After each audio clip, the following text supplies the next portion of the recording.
Si vous regardez cette vidéo, c'est probablement qu'en tant que professionnel de santé, vous en avez marre. Car ça, c'est l'État français qui vous accueille à bras ouverts et vous en avez marre d'être à la fois matraqué par l'URSSAF, matraqué par les caisses de retraite en donnant plus de 20% de votre chiffre d'affaires, que ça soit à la Carpinco, à la Carmf ou à la Carchidan, en fonction de votre profession, pour qu'au final, à la retraite, vous ne touchiez qu'un tiers de ce que vous gagnez aujourd'hui. Très simplement, si aujourd'hui vous faites un BNC de 128 000 euros, oui, on parle bien du bénéfice que vous allez reporter sur votre déclaration 2042 et non pas de votre chiffre d'affaires, vous allez payer 36 455 euros d'impôts. Et on a pris un exemple simple, à savoir vous êtes célibataire et que vous n'avez rien mis en place pour optimiser votre situation. Et donc, à la fin, vous allez avoir une rémunération nette d'environ 7 630 euros par mois. Et à la retraite, vous allez toucher un tiers de ce que vous gagnez aujourd'hui, puisque comme vous le voyez à l'écran, les 3 981 euros par mois, c'est votre revenu avant impôt. Et donc, quand on enlève encore une fois les impôts, vous allez toucher à la retraite un peu plus de 3 356 euros net après impôt. Et pour finir, vous en avez marre de cette angoisse qui monte quand on vous demande comment vous allez tenir jusqu'à la retraite et comment est-ce que vous allez réussir à garder votre train de vie et pouvoir payer les charges de votre résidence principale et de votre résidence secondaire avec un revenu qui va être divisé par 3. Parce que oui, soyons clairs, dans votre formation, on ne vous a pas appris comment structurer votre activité professionnelle, gérer votre argent pour développer votre patrimoine et utiliser vos impôts pour financer vos projets personnels plutôt que financer des causes qui ne vous tiennent pas à cœur. Et c'est vraiment bien dommage parce qu'aujourd'hui, quand je parle à une infirmière libérale, un kiné, un podologue, un chirurgien dentiste, un médecin généraliste ou encore un médecin spécialiste, vous êtes globalement tous confrontés au même problème. Et vous vous posez globalement tous les mêmes questions. Sur le plan professionnel, vous êtes posé la question de savoir si vous aviez besoin de passer en CELARL pour piloter votre rémunération et payer moins de charges et d'impôts. Le premier groupe, que vous soyez infirmier, podologue, kiné, ça peut faire sens dans des cas très spécifiques. Pour les chirurgiens dentistes et les médecins généralistes, c'est déjà un peu plus répandu. Et si vous êtes un médecin spécialiste, c'est une nécessité. Ensuite, je parie que vous êtes posé la question d'acheter vos murs de votre cabinet avec une SCI. Et la dernière optimisation sur le plan professionnel, c'était d'essayer de baisser vos charges avec la mise en place d'un plan épargne entreprise et d'un Perco. Et sur le plan personnel, je constate souvent que vous n'avez pas un costard à votre taille puisque votre patrimoine se résume la plupart du temps à l'achat de votre résidence principale, peut-être une résidence secondaire ou un Pinel et de l'argent qui dort sur un PEL ou des comptes courants et à la rigueur une assurance vie ou un PER en fonds euros ou en gestion pilotée. Pour la plupart des professionnels que j'accompagne, ça s'arrête là. Parce que oui, avant de regarder cette vidéo ou avant d'être accompagné, vous ne nous avez pas attendu et vous avez essayé de mettre des actions en place. Mais on se rend compte que souvent les pièces du puzzle sont mal assemblées et on n'a pas une vue d'ensemble qui est cohérente. Si votre situation ressemble à ça, je vais être transparent avec vous. Votre situation est beaucoup plus fragile que vous ne le pensez. Il suffit simplement d'un grain de sable, une réforme, un pépin de santé ou un problème familial pour que tout s'écroule. Et là, vous dites sûrement, mais qui est ce jeune de 30 ans avec son micro pour me dire tout ça? Et vous avez 100% raison. Alors laissez-moi me présenter rapidement. Après mon master en finance, j'ai commencé ma carrière en tant que commissaire aux comptes. Et pour vous faire simple, un commissaire aux comptes, c'est la personne en costard qui va débarquer à la fin de l'année dans les entreprises et qui va travailler jusqu'à point d'heure pour vérifier si le travail des comptables et des experts comptables a bien été fait. Et c'est là que j'ai appris la rigueur, mais aussi toutes les astuces financières que les grandes entreprises utilisent.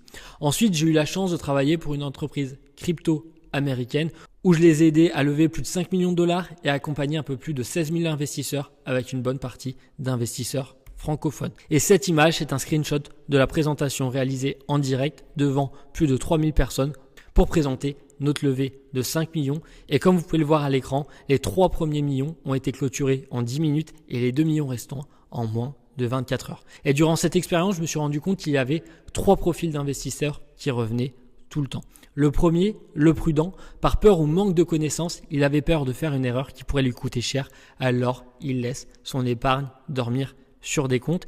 Et dans sa tête, il se dit, au moins là-bas, c'est sûr. Mais la seule question que j'ai envie de lui poser serait, mais tu es sûr de quoi? La seule chose dont tu es sûr, c'est de perdre de l'argent avec l'inflation. Et sur une vie, ça représente des centaines de milliers d'euros. Le deuxième profil, c'est ce que j'appelle l'autodidacte autoproclamé.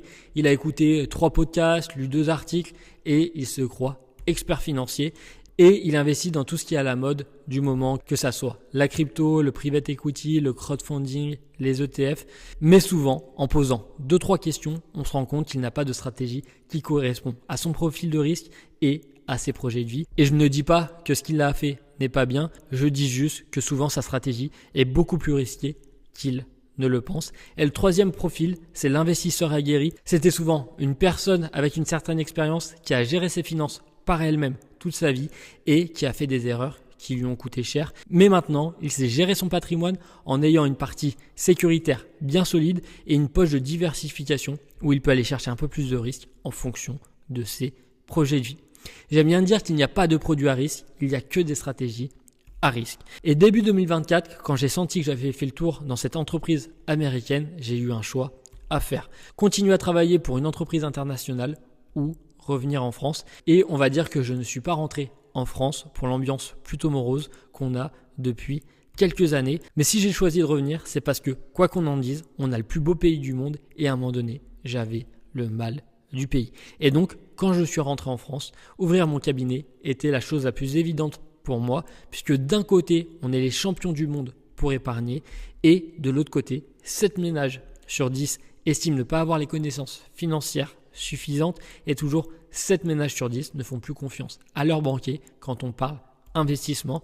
Et comme vous pouvez le voir, j'ai bien toutes les accréditations nécessaires pour cette profession très réglementée et j'aime bien dire que mon numéro Orias à l'écran est l'équivalent de votre numéro Amélie dans votre profession. Et très naturellement, j'ai décidé de me spécialiser sur les professionnels de santé car d'un côté, ma mère est chirurgien dentiste et on peut voir son cabinet sur la droite et donc j'ai grandi avec vos contraintes et vos angoisses tout au long de votre carrière et surtout ces dernières années d'activité avec comment développer des revenus complémentaires pour faire face à la baisse du revenu à la retraite, la vente de votre cabinet et anticiper la succession car oui, si mal anticipé, vos enfants ou vos héritiers vont devoir payer une tonne d'impôts. Parce que oui, nos parents et nos grands-parents se sont enrichis avec des méthodes qui ne fonctionnent plus aujourd'hui.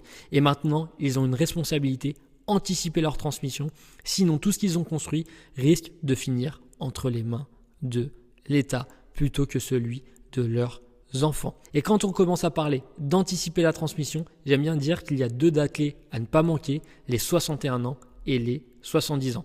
Après cette date, on peut essayer de colmater les brèches, mais le mal est fait. 61 ans, c'est la date limite pour que le démembrement entre la nue propriété et l'usufruit soit de 50-50.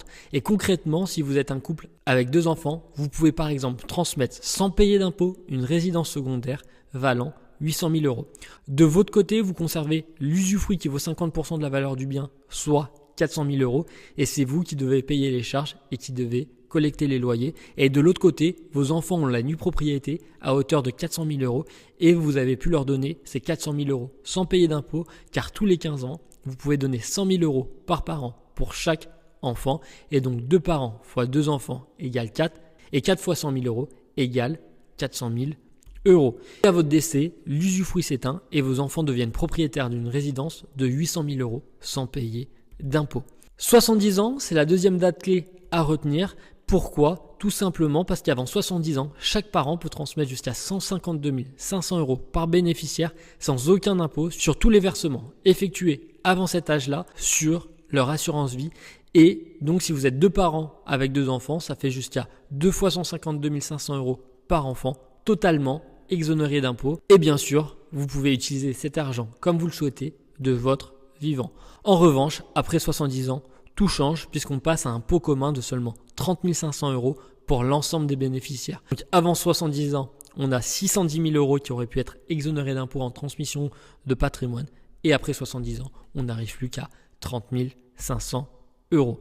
Et puis de l'autre côté du spectre, j'avais pas mal d'amis d'enfance qui étaient devenus à leur tour kinés, médecins, ophtalmo et qui se posaient à leur tour des questions sur l'optimisation de leurs impôts, faire fructifier leur épargne et comment structurer leur activité professionnelle. Et justement, dans la suite de cette vidéo, je vais vous montrer les 3 grosses erreurs que je vois chaque semaine chez les professionnels de santé et qui leur font perdre des centaines de milliers d'euros. Et surtout, à la fin de cette vidéo, vous aurez toutes les clés pour ne pas les faire. La première fausse croyance, c'est de croire que maintenant que vous avez vos diplômes, à part si vous êtes un médecin spécialiste, votre avenir est assuré. Et si on creuse un tout petit peu, pour la majorité d'entre vous, toute votre activité et votre patrimoine repose sur un seul pilier qui est la santé financière de la France. Pourquoi ? Puisque aujourd'hui, à part si vous habitez dans une grotte, on vous rabâche à longueur de journée que la dette française explose et qu'il faut faire des économies. Et il suffit de voir la note de la France où en moins de 10 ans, on est passé de jouer la Ligue des Champions en étant noté AAA à être relégué en deuxième division de championnat en étant en 2025 maintenant noté A+. Résultat, vous êtes en première ligne. Concrètement, comment ça se matérialise sur le plan professionnel avec le prix de vos consultations et soins qui n'a pas bougé depuis 15 ans. Pour les infirmières, depuis 2009, le prix de vos soins n'a pas été revalorisé et depuis 2009, vous facturez toujours une prise de sang 6 euros. Pour les kinés, c'est toujours 16 euros la séance et attention à ne pas faire trop de dépassements, sinon vous risquez d'être déconventionné. Et pour les dentistes, le détartrage est toujours à 43 euros depuis des années. Et en plus de ça, depuis quelques années, le remboursement de la sécurité sociale est passé de 75% à 60%. Et avec le nouveau gouvernement, le cornu, même les médecins spécialistes du secteur 2 pourraient être touchés avec la mise en place de nouvelles taxes. Et dans le même temps, depuis 2009, l'inflation est venue grignoter votre pouvoir d'achat. Toutes les charges et taxes ont augmenté, sauf votre revenu. Et dans la presse, vous entendrez toujours que l'inflation est environ de 2% par an en moyenne, mais vous n'entendrez jamais que depuis 2009, ça représente une inflation cumulée de plus de 28%. Et le pire, c'est qu'on sait déjà de vous à moi que ce chiffre est manipulé et que officieusement, l'inflation est bien plus élevée. Et pour ça, il suffit de regarder par exemple l'indice Big Mac et cet indice va traquer le prix du Big Mac depuis la fin des années 80. Et si on regarde depuis 2009, on se rend compte qu'on est plus proche des 50 à 70% d'inflation puisque en 2009, on avait le prix qui était autour des 3,25 € et en 2025, il est maintenant autour des 5,45 €. Et je pense que ce chiffre des 50 à 70% d'inflation reflète plutôt le sentiment que vous avez également au quotidien. Et mon but, ce n'est pas de vous casser le moral puisque à la fin de la vidéo, je vais vous donner des solutions concrètes. Mais il est fort à parier que votre pension de retraite va encore se réduire dans les prochaines années puisque pour faire simple, vous allez toucher un tiers de ce que vous gagnez aujourd'hui. Très simplement, comme on l'a vu, si vous faites un BNC de 128 000 €, vous allez toucher un peu plus de 7 600 € net. Et à la retraite, vous allez toucher qu'un peu plus de 3 300 €. Et oui, je parle bien du BNC que vous allez reporter sur votre déclaration 2042 et pas de votre chiffre d'affaires. Et avec la situation actuelle, il est fort probable que cette pension continue à baisser, même si pour le moment, vous avez de la chance et que vos caisses de retraite sont plutôt bien gérées, mais elles doivent faire face à deux phénomènes.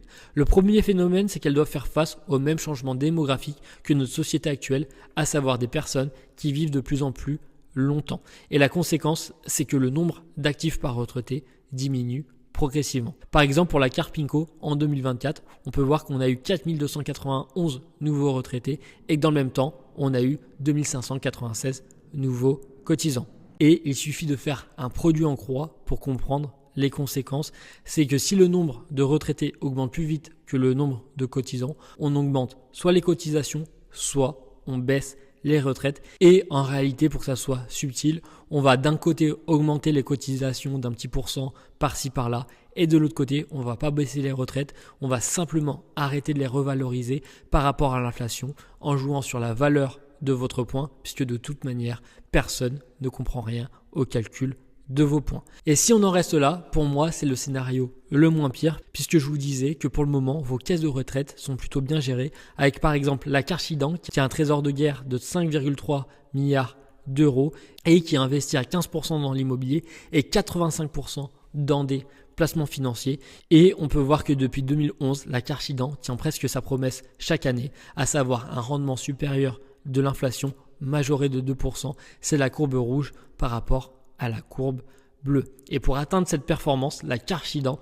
n'a pas simplement collecté vos cotisations et les a laissées dormir sur un compte, elle les a tout simplement investi et diversifié son patrimoine, son capital avec 13% d'immobilier, 25% d'actions et plus d'un tiers où elle va prêter de l'argent. On retrouve exactement la même dynamique avec la CARF et des rendements positifs qui sont possibles grâce à un portefeuille diversifié. Et on a exactement aussi le même constat avec la Carpinco, avec des rendements positifs et un portefeuille qui est diversifié. Et ce qui est intéressant de voir, c'est qu'elle possède finalement une part relativement faible d'immobilier et investissent majoritairement dans les marchés financiers. Et si vos caisses de retraite sont bien gérées, alors pourquoi je vous disais il y a quelques minutes que l'augmentation des cotisations ou le gel de retraite serait le scénario le moins pire. Puisque comme on a pu le voir, la note de la France n'a cessé de baisser ces 10 dernières années et les gouvernements ont de plus en plus de mal à se mettre d'accord sur des budgets.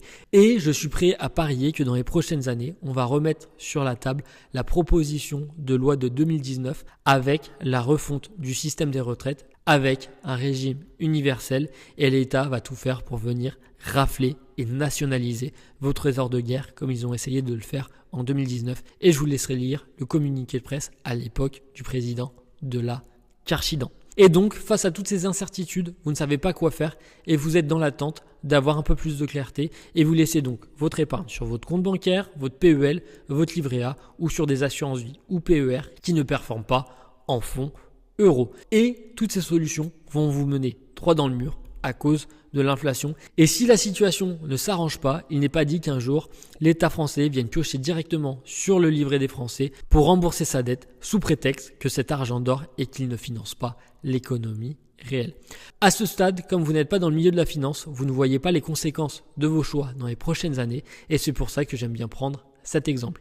Imaginez, vous êtes en soirée, vous discutez tranquillement et quelqu'un apprend que vous êtes kiné et là, il vous dit: ah, t'es kiné? Tiens, dimanche dernier, j'ai joué un peu au foot, je me suis tordu la cheville, elle a un peu gonflé et du coup, j'ai eu du mal un peu à poser le pied par terre. Mais t'inquiète, j'ai mis un peu de glace en rentrant de ma séance et j'ai mis une attelle les 3 jours suivants. Et là, j'ai l'impression que ça va mieux et je pense que je vais pouvoir rejouer dimanche prochain.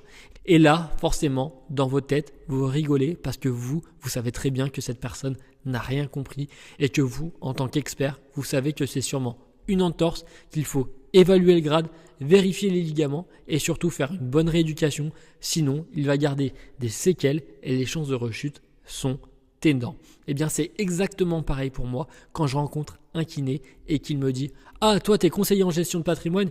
Tiens, je paye beaucoup d'impôts, mais t'inquiète, pour baisser mes impôts et préparer ma retraite, j'ai déjà mis en place un PER. Et je souris puisque je sais que dans ma tête, je sais que 9 fois sur 10, sa situation est loin d'être optimisé parce que déjà le PER c'est pas forcément adapté à tout le monde et ça dépend de vos impôts, de votre âge, de votre patrimoine et de vos objectifs. Et même si le PER c'était le bon produit, le PER ça reste juste la surface. C'est comme si vous achetiez une voiture sans que vous regardiez ce qu'il y avait sous le capot et c'est là très souvent où tout se gagne, où tout se perd. Ce qui compte c'est ce que vous mettez dedans, à savoir le moteur de votre voiture. Ici, dans notre exemple, on était justement face à un kiné qui ne voulait prendre aucun risque malgré toute la pédagogie financière qu'on a pu lui apporter et ça l'angoissait de voir une simple petite variation à la hausse ou à la baisse sur son patrimoine et son investissement. Résultat, il avait demandé à un agent général d'un assureur bien connu de lui ouvrir un PER pas risqué et quand il m'a envoyé son contrat, j'ai été choqué puisque comme beaucoup, il croyait que son contrat rapportait sur le papier puisqu'il voyait sur son contrat rapporter 2,4% par an. Mais quand on enlève les frais de gestion de l'actif et les frais de gestion du contrat, on arrivait à une performance négative. Oui, vous avez bien entendu, à une performance négative et je ne prends pas en compte l'inflation qui va venir grignoter encore un peu plus cette perte. Et pour son deuxième support, on n'a même pas la performance brute puisque le fonds est trop récent. Et je me souviens encore comme si c'était hier de ce rendez-vous avec ce kiné où on lui propose un plan d'action avec différentes stratégies d'optimisation en fonction de son cas et à un moment donné, on arrive sur le fameux PER et je me souviendrai longtemps de son expression non verbale sur son visage qui disait grosso modo: attends, je crois qu'il n'a rien compris, je lui avais dit pourtant que je ne voulais pas changer mon PER. Et voyant ça, je lui fais un petit sourire et je lui dis: écoute, j'ai bien compris, tu ne voulais pas voir ton PER fluctuer, mais est-ce que pour toi, l'immobilier est risqué, qui plus est en investissant dans des dizaines de biens immobiliers pour diversifier le risque dans toute l'Europe? Et est-ce que tu trouves également risqué de prêter de l'argent à des entreprises comme Picard, Renault ou Verisure et dans plus d'une centaine d'entreprises du même calibre pour à nouveau diversifier ton risque? Et là, il me répond non et on a pu lui proposer un PER bien plus optimisé dans sa situation et résultat, à la place d'un PER non optimisé qui perdait de l'argent après avoir enlevé tous les frais, on a pu transférer son PER avec cette nouvelle allocation et un résultat de plus de 235 000 € potentiel à la retraite. Et j'ai pris des hypothèses précautionneuses puisque d'un côté, je suis parti sur l'hypothèse qu'avec chance, son PER actuel allait pouvoir en moyenne rapporter 1% tous les ans, alors que celui qu'on a proposé serait à 5% par an, alors qu'historiquement, en moyenne, on était à 5,8%. Et à ce stade, certains d'entre vous se disent peut-être, j'ai pas envie d'ouvrir un PER, on ne sait pas où va la France et je n'ai pas envie de bloquer de l'argent avec toutes ces incertitudes. Et encore une fois, je vous comprends complètement. Mais laissez-moi faire un petit flashback dans le passé parce que c'est important pour comprendre pourquoi tout ça existe. En 1994, on a Alain Madelin qui était ministre de l'économie et à l'époque, on avait beaucoup d'indépendants, commerçants, artisans et des professions libérales qui n'avaient ni complémentaire santé ni prévoyance et résultat, quand ils tombaient malades, c'est l'État qui devait payer. Et une fois la retraite, comme ils avaient peu cotisé, c'était encore l'État qui devait les aider. Résultat, Alain Madelin a mis en place la loi Madelin. C'est une loi de défiscalisation pour inciter les indépendants à se constituer une vraie protection, que ce soit avec une mutuelle, une prévoyance et surtout une complémentaire retraite.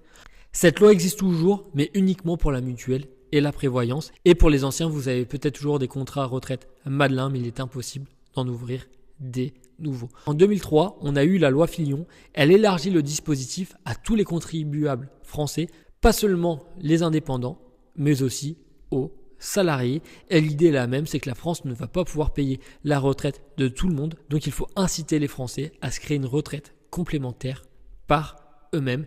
Et ensuite, en 2019, notre cher président actuel, qui était à l'époque ministre de l'économie, regarde tout ça et se dit c'est un bazar complet puisqu'entre la loi Madelin, la loi Fillon, les PERCO, les préfonds, les PERCOI, les PER entreprises, il y avait des dizaines de dispositifs différents et résultat, plus personne n'y comprenait rien. Alors il décide de simplifier tout ça avec la loi Pacte et cette réforme a tout restructuré autour de 3 catégories de contrats, à savoir les individuels, les collectifs et les obligatoires.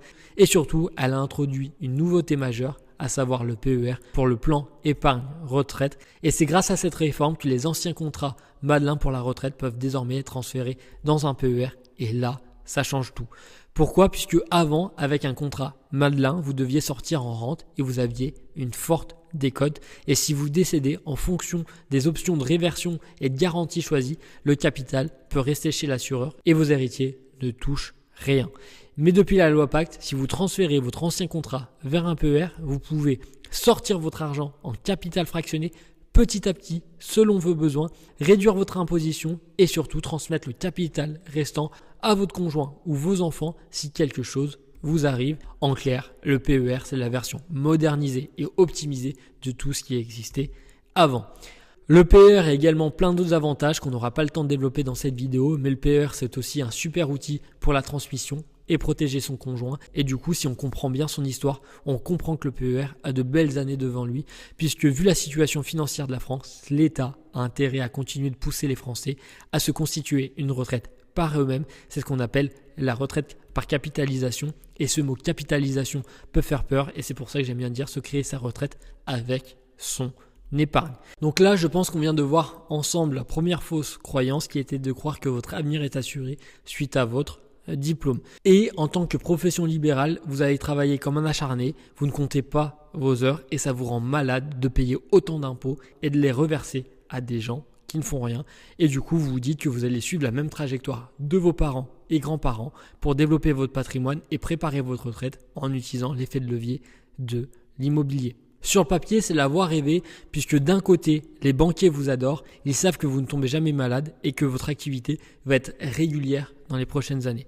Vous allez aussi avoir le levier issu des revenus du patrimoine parce que oui, il n'y a pas que l'argent issu des revenus du travail, il y a aussi l'argent issu des revenus du patrimoine et pour certains, aller collecter les loyers d'un locataire, c'est vu comme quelque chose de 100% passif et on a aussi également le levier de votre épargne qui peut travailler à un meilleur rendement que sur un livret A ou sur un compte courant. Mais le problème, c'est que les temps ont changé et ce qui a marché pour nos parents et nos grands-parents ne fonctionne plus maintenant. Et pourtant, quand on pose la question aux Français, comment devenir riche en France, encore plus d'un Français sur deux pense encore que c'est l'immobilier qui est la voie royale. Mais si on se penche sur la signification du mot immobilier, immobilier vient du latin immobilis, signifiant qui ne peut pas être déplacé, qui ne peut pas bouger, et l'État, ça, l'a bien compris. Et quand l'État n'a plus de sous, c'est beaucoup plus facile pour lui d'aller taxer du patrimoine qui ne peut pas bouger, plutôt que de mettre des nouvelles taxes sur du patrimoine mobile et qui peut être bougé et transféré en quelques semaines. Résultat, c'est devenu l'actif préféré de l'État pour récupérer de l'argent, puisque pour l'État, c'est donc facile d'augmenter régulièrement les taxes foncières, de supprimer des avantages fiscaux comme pour le LMNP ou d'encadrer les loyers quelques années après que vous ayez acheté un bien immobilier en défiscalisation pour qu'au final, l'opération ne soit plus rentable ou encore avec la hausse des impayés, posséder un bien immobilier en France est devenu complexe et vous n'êtes pas diversifié. Et bien sûr, on n'oublie pas la fiscalité, sinon bien sûr ça serait pas drôle. Et si vous êtes mal structuré, vous pouvez reverser plus de 60% aux impôts entre vos tranches marginales d'imposition et les prélèvements sociaux de 17,2. Et donc sur chaque euro gagné, vous allez reverser plus de la moitié à l'État. Et quand on parle d'immobilier, j'aime bien prendre la comparaison entre l'entrepreneur immobilier qui va se taper les travaux, la gestion et qui finalement va mettre énormément de temps sur son projet immobilier. Alors qu'à l'inverse, l'investisseur immobilier, c'est la personne qui veut du clé en main. Elle n'investit pas dans l'immobilier pour la pierre, mais pour ses avantages, car c'est le seul placement qui permet, en un claquement de doigts, de faire rentrer de l'argent de la banque directement dans son patrimoine. Car oui, l'immobilier, c'est un super moyen pour protéger sa famille ou anticiper la transmission s'il vous arrive quelque chose grâce à l'assurance emprunteur. Et c'est pour ça qu'on aime bien dire que l'entrepreneur immobilier est toujours en chantier, alors que l'investisseur immobilier est quant à lui enchanté.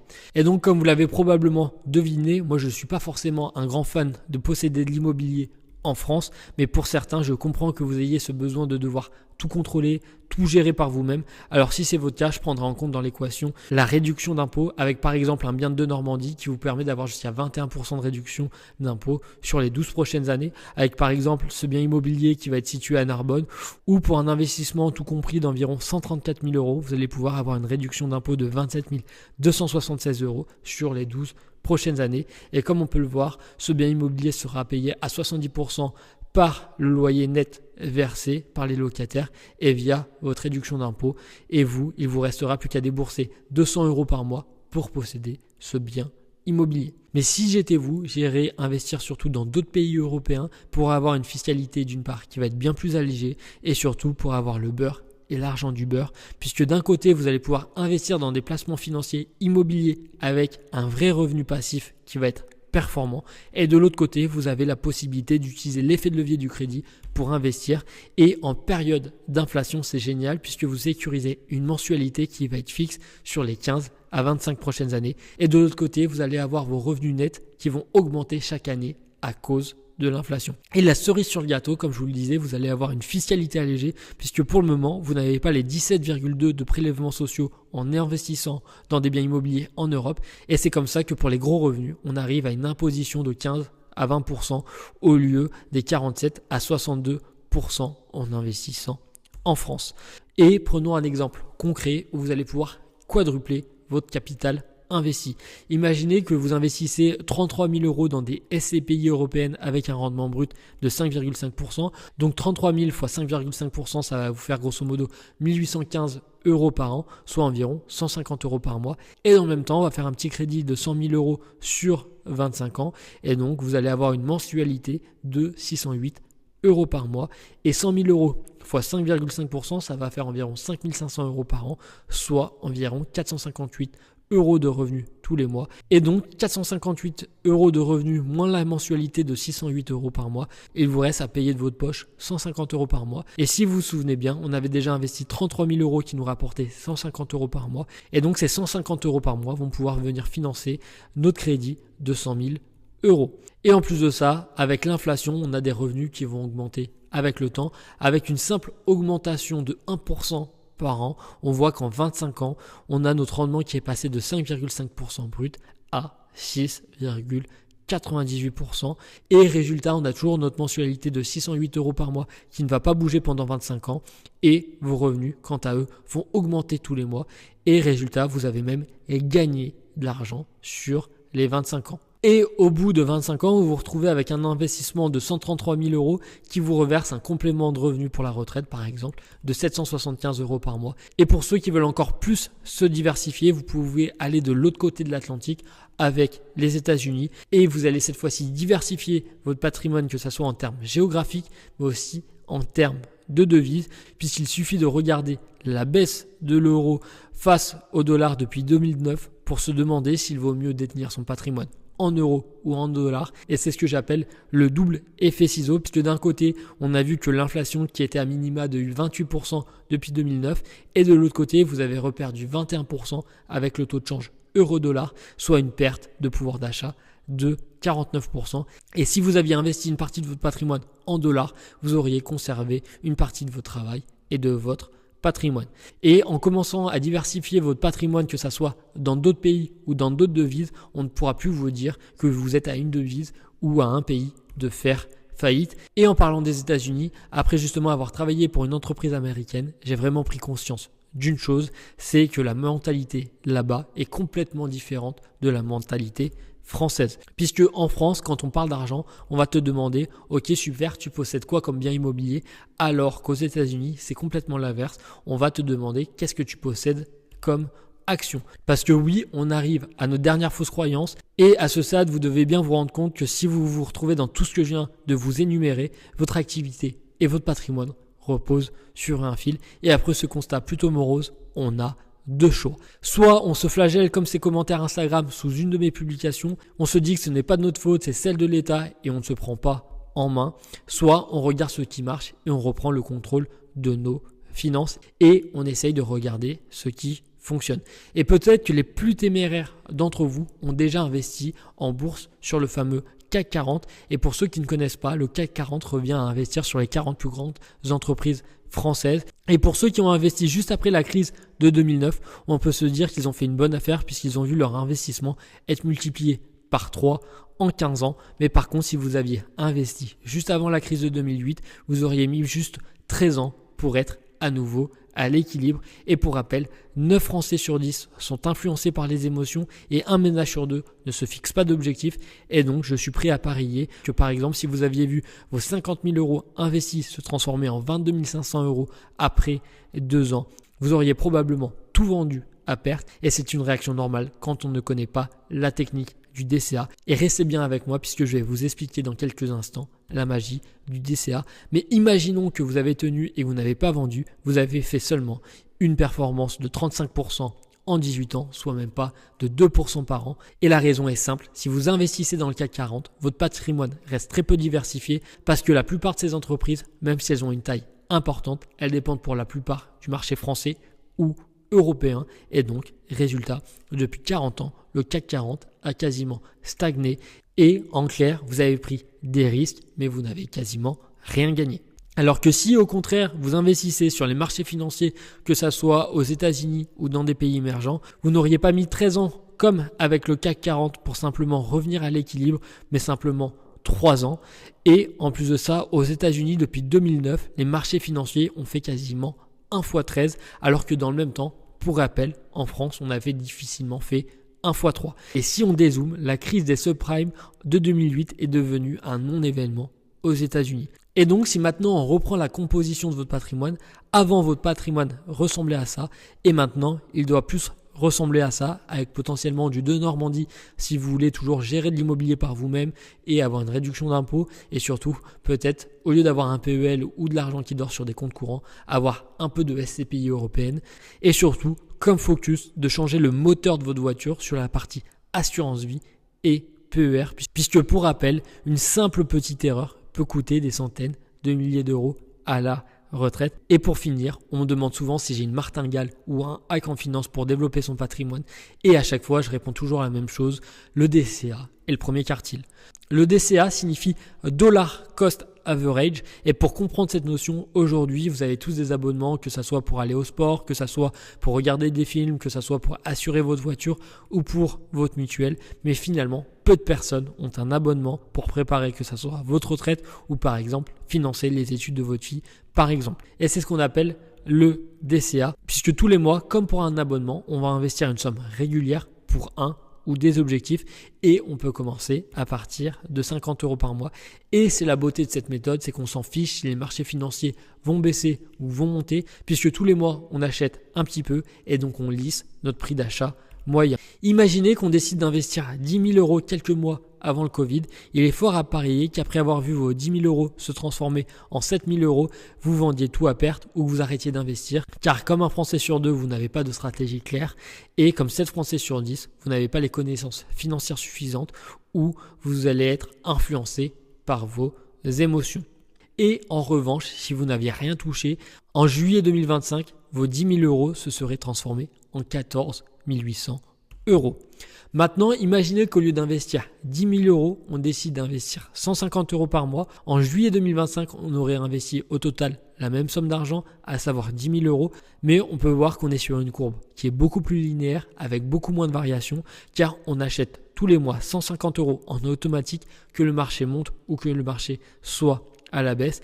Et du coup, si vous voyez qu'un jour le marché baisse de 30%, vous vous dites que c'est génial, puisque automatiquement, le mois prochain, vous allez pouvoir racheter à un meilleur prix et résultat, le risque de variation du capital est beaucoup plus faible. Et donc, émotionnellement, on est beaucoup plus serein. Par contre, comme les marchés financiers montent 70% du temps, on voit que sur du long terme, mettre 10 000 euros d'un coup était plus rentable. Et c'est pour ça que je recommande souvent d'investir un capital au départ et dans le même temps de toujours mettre ensuite une somme en automatique mensuellement.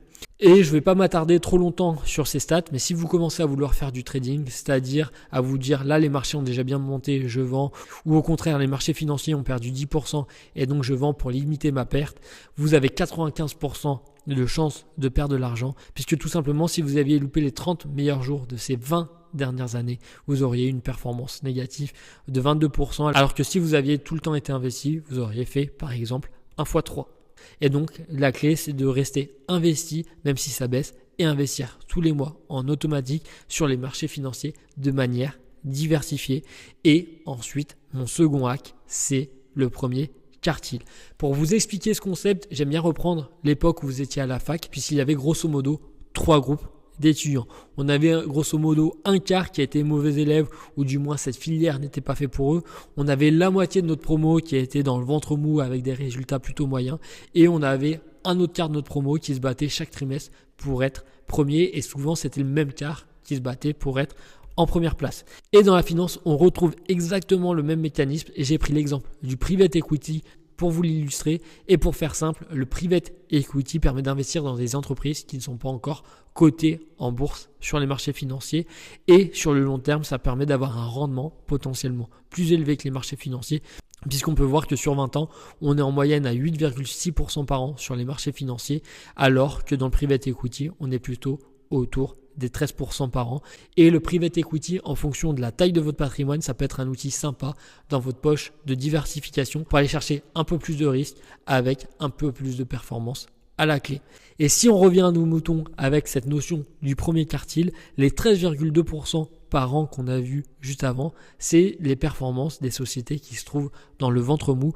Car si vous investissez dans des sociétés du premier quartile, on est plutôt autour des 20% par an, donc quasiment un gap de 7%. Et donc moi, mon job, c'est de sélectionner des acteurs qui restent dans ce premier quartile année après année, puisque oui, moins de 25% des acteurs arrivent à rester systématiquement dans ce premier quartile.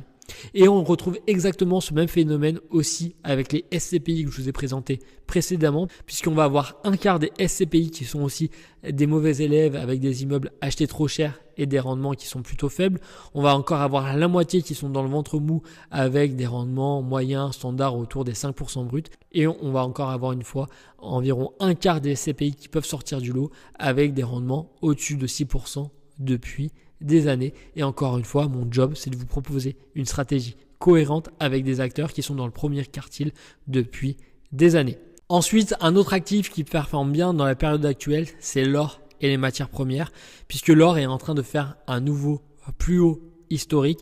Mais est-ce que c'est le moment de faire all-in dessus? J'en suis pas certain, car par expérience, quand les particuliers commencent à se ruer sur un actif et font la queue dehors, on est plutôt souvent proche d'un sommet de marché. Mais encore une fois, il n'y a pas de produit à risque, il n'y a que des stratégies à risque. Et si vous voulez commencer à lancer un petit abonnement pour acheter de l'or tous les mois, je ne vois pas le problème. Et d'autres actifs ont également le vent en poupe, que ça soit le Bitcoin et les crypto-monnaies. Sur le Bitcoin, on est quasiment sur un nouveau record historique autour des 100 000 euros. Et on peut très bien revenir voir les 50 000 euros sur Bitcoin en 2026 avant de repartir voir des nouveaux sommets dans 3 ans, comme on a pu déjà le faire en 2017 ou encore en 2021. Et pour vous, sur votre poche de diversification, vous pouvez commencer à investir par exemple une petite somme tous les mois sur le Bitcoin. Et également pour ceux qui veulent gérer de manière un peu plus active leur patrimoine, vous pouvez aller chercher un peu plus de performance via la crypto. Et par exemple, à l'écran, vous avez 3 stratégies qui rapportent un peu plus de 8% par an sur vos dollars. Et les cryptos, c'est également un super outil pour retrouver de la souveraineté, car si vous les détenez de la bonne manière, les gouvernements ne pourront jamais venir vous les saisir. Mais encore une fois, c'est un marché de niche et donc il y a des opportunités de rendement qui sont bien supérieures à la finance traditionnelle. Par contre, vous n'avez pas le droit à l'erreur et au moindre faux pas, tout votre patrimoine peut s'évaporer. Et bien sûr, pour aller chercher ce type de rendement, il faudra aller mettre les mains dans le cambouis. Donc là, je pense vous avoir donné les grandes lignes pour avoir une feuille de route qui est cohérente et on a vu que le risque était rémunéré sur la durée si vous investissez sur les bons support. Maintenant, il va suffire de déterminer votre épargne de précaution, c'est l'argent dont vous avez besoin en cas de coup dur et que vous devez obtenir en moins de 48 heures quand votre voiture ou votre lave-linge tombe en panne, et on laisse cette épargne de précaution sur son livret A et son assurance vie en fonds euros en fonction du montant de votre épargne de précaution, et en moyenne ça va être entre 3 et 6 mois de revenus devant soi.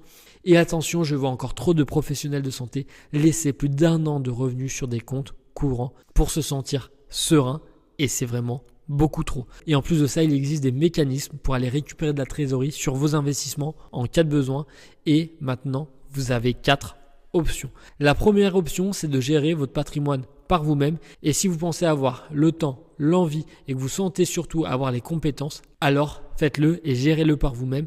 Mais si pour vous la finance ressemble à cette image, alors vous pouvez vous faire peut-être conseiller par votre banquier.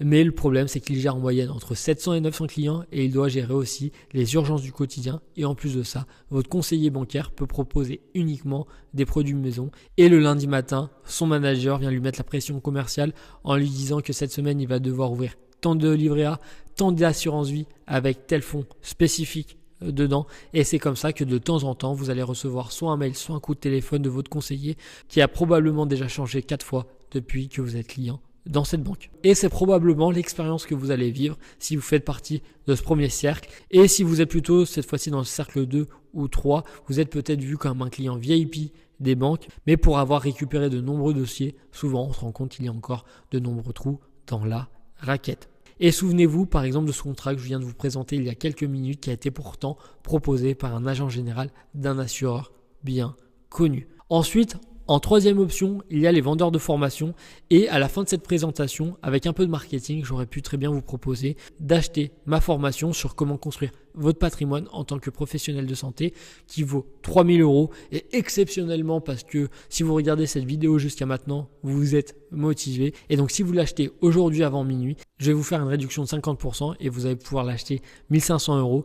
Mais par expérience, je sais que 90% d'entre vous n'auraient même pas regardé la première vidéo et que peut-être que seulement 1% serait passé à l'action à la fin, puisque malheureusement, ça c'est les chiffres moyens dans le monde de la formation en ligne. Et à la place, avec Valoreis, on a décidé d'offrir aux plus motivés d'entre vous notre accompagnement, qui est un protocole en 3 rendez-vous. Et pour l'expliquer, j'aime bien prendre la métaphore du médecin généraliste, où dans le premier rendez-vous, on va apprendre à se connaître, découvrir vos projets de vie et les prioriser. Ensuite, une fois qu'on vous connaît parfaitement, au lieu de vous envoyer faire un bilan sanguin, on va faire durant ce second rendez-vous votre bilan financier et on va faire parler vos indicateurs financiers. Enfin, durant le 3e rendez-vous, on vous proposera un plan d'action qui correspond à vos indicateurs financiers et à vos objectifs personnels, car pour nous, l'argent n'est pas une fin en soi, c'est un moyen de réaliser ses projets de vie.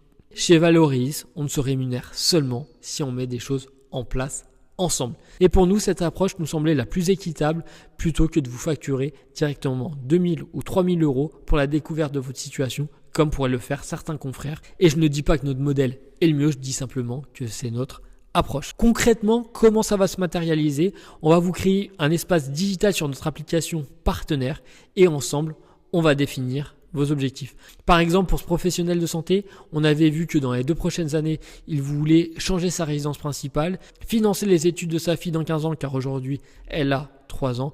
Et pour la retraite, il souhaitait à minima se constituer un complément de revenu de 1500 euros. Et après avoir fait le point sur vos objectifs et votre futur, on va faire un état des lieux de votre passé, puisque oui, avant de voir cette vidéo ou de commencer notre accompagnement, vous ne nous avez pas attendu et vous avez mis des choses en place. Et à cette étape, on commence à avoir une belle cartographie de votre situation. Et maintenant qu'on a fait le point sur votre passé et qu'on a fait le point sur votre futur, il ne nous reste plus qu'à faire un dernier point sur votre présent, à savoir qu'est-ce qui rentre tous les mois et qu'est-ce qui sort tous les mois.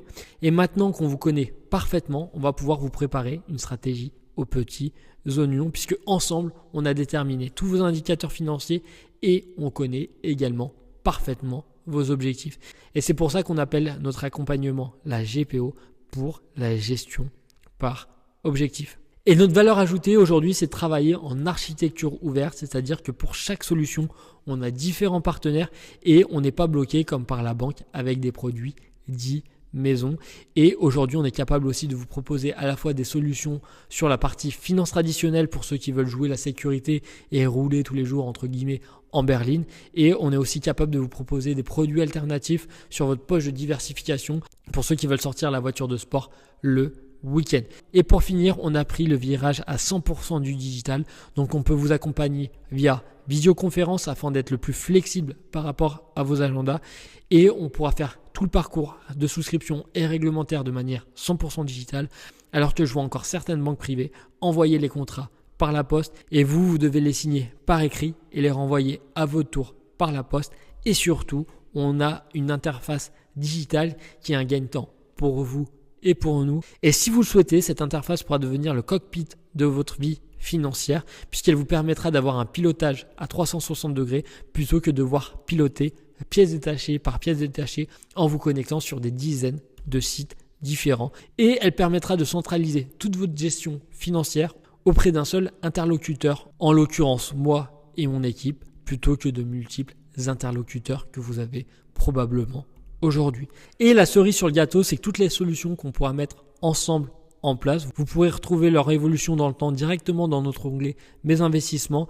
Et vous et moi, en un coup d'œil, on sera capable de voir l'évolution de vos placements par rapport à vos objectifs définis ensemble. Vous l'avez probablement bien compris, mais toute cette interface va nous permettre d'être beaucoup plus pertinents pour réaliser des ajustements si nécessaire. Et donc, si vous souhaitez qu'on vous accompagne et qu'on vous offre cet accompagnement, voici les prochaines étapes. En dessous de cette vidéo, vous aurez notre agenda pour prendre un premier rendez-vous de 90 minutes et vous allez devoir remplir les champs qui sont à l'image, c'est-à-dire votre prénom, votre nom, votre téléphone, votre email, votre date de naissance et votre pays de naissance. Et ensuite, dans les 24 heures, vous allez recevoir un second email pour vous connecter sur votre espace personnel et vous n'aurez plus qu'à cliquer sur remplir mes informations. Et vous pourrez commencer par compléter votre état civil en renseignant votre adresse et votre situation familiale. Et ensuite, vous allez pouvoir indiquer vos préférences de contact. Et à minima, je vous recommande de cocher SMS et téléphone sur la première ligne. Ça permet de savoir comment nous allons pouvoir échanger ensemble. Et oui, je vous avais dit que notre profession est ultra réglementée et rien n'est laissé au hasard. Et après, si vous souhaitez recevoir les newsletters de nos partenaires, vous êtes libre de vous inscrire ou non. Ensuite, sur l'état civil, la dernière étape, c'est de compléter le reste de la famille en cliquant sur ajouter un membre et vous allez pouvoir ajouter les conjoints et les enfants. Et cette étape est pour nous très importante car elle permet de cerner rapidement les enjeux de votre situation et de mieux comprendre par la suite le résultat de votre tableau budgétaire et les placements financiers que vous avez déjà réalisés ou non. Ensuite, vous pourrez directement passer à l'étape de votre budget et en fonction de vos réponses, votre tableau budgétaire sera personnalisé et pour chaque poste, vous allez pouvoir soit mensualiser votre dépense ou au contraire, vous allez pouvoir l'annualiser. Et ensuite, la dernière étape, on passe sur vos placements que vous avez réalisés par le passé. Et donc là, encore une fois, en répondant aux questions, vous allez directement avoir un tableau qui va être personnalisé par rapport à votre situation et donc essayez encore une fois d'être le plus complet possible en indiquant tous vos placements et leur montant. Et à ce stade, vous n'avez pas besoin de passer 1 heure par exemple à retrouver le numéro de votre contrat ou le nom de votre contrat par exemple. Et donc là, félicitations, vous venez de remplir les différents éléments et vous êtes prêt pour notre premier échange de 90 minutes. Grâce à ces différentes informations que vous nous aurez transmises en amont de ce premier rendez-vous, nous, on pourra déjà avoir une vue d'ensemble de votre situation et donc on pourra être beaucoup plus pertinent dès notre premier échange. Et comme je vous le disais, nous, on offre cet accompagnement et donc on souhaite collaborer avec des personnes motivées. Et ce premier filtre avec ces 3 étapes, à savoir remplir votre état civil, définir votre budget et remplir votre patrimoine, nous permet de vérifier justement votre motivation. Je pense et j'espère avoir tenu ma promesse et vous avoir donné des clés pour construire votre patrimoine en fonction de vos objectifs. Et pour ceux qui veulent aller encore plus loin, j'espère vous voir prochainement en visioconférence pour faire le point sur votre situation.